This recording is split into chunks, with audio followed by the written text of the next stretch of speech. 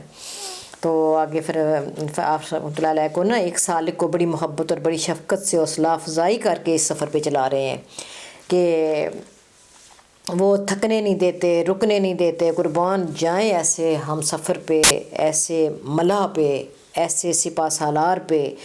بے اختیار زبان سے نکلتا ہے کہ سائیاں رب وڈیائیاں دیوے جس میرا ہاتھ پھڑیا، عاجز رڑدا ڈبدا جاندا بیڑی تیری چڑھیا، اس بیڑی دا پور ہمیشہ شالا صحیح سلامت، دنیا اتے موجاں مانے تے سکھی روز قیامت۔